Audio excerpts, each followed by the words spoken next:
Were there white slaves in the US, mid 1800s? You had indentured servants who were white.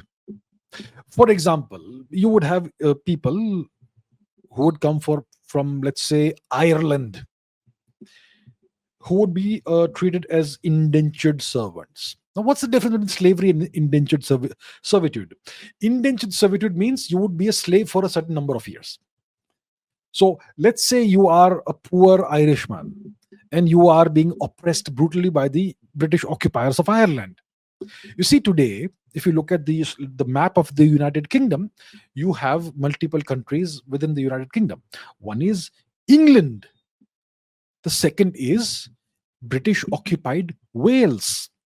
The third is British occupied Scotland. And the fourth is British occupied Ireland, also known as Northern Ireland. And there was a time when the British occupied much of Ireland and brutalized the people there. So if you were a poor, impoverished Irishman living under British occupation and you wanted freedom from the goddamned British, from the accursed British, but you had no means to be free, then you would make a deal with the devil. You will tell the guy who has a ship and who is sailing to the US, to the Americas, you would say, "Sir, please allow me to sail on your ship. I have nothing to offer you, but I will serve you for X number of years once I reach the US."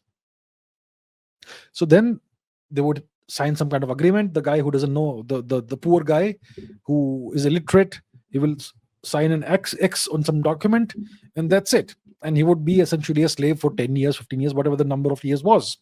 And that was called indentured servitude.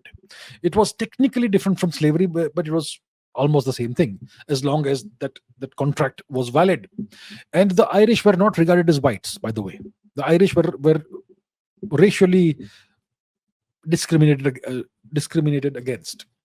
And the way they became white was by discriminating against the African Americans. That's a whole different story. We'll not go there.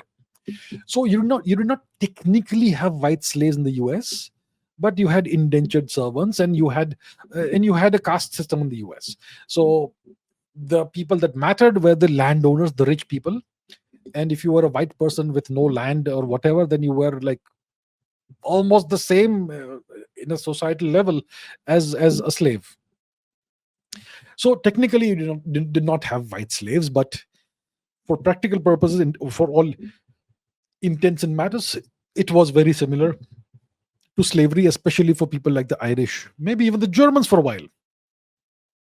So from various parts of Europe, you would have people who come in, people who did not speak English and all, they would be treated very poorly, and they would often end up in situations and circumstances that kind of mimicked slavery. So you did have that, but technically they were not slaves, and they, even if they had no money and they were almost on the same level as slaves, they still had rights and privileges that the Africans did not have. First of all, they were regarded as human beings. The Africans were not, and other things as well. So technically, there was no white slavery. Technically.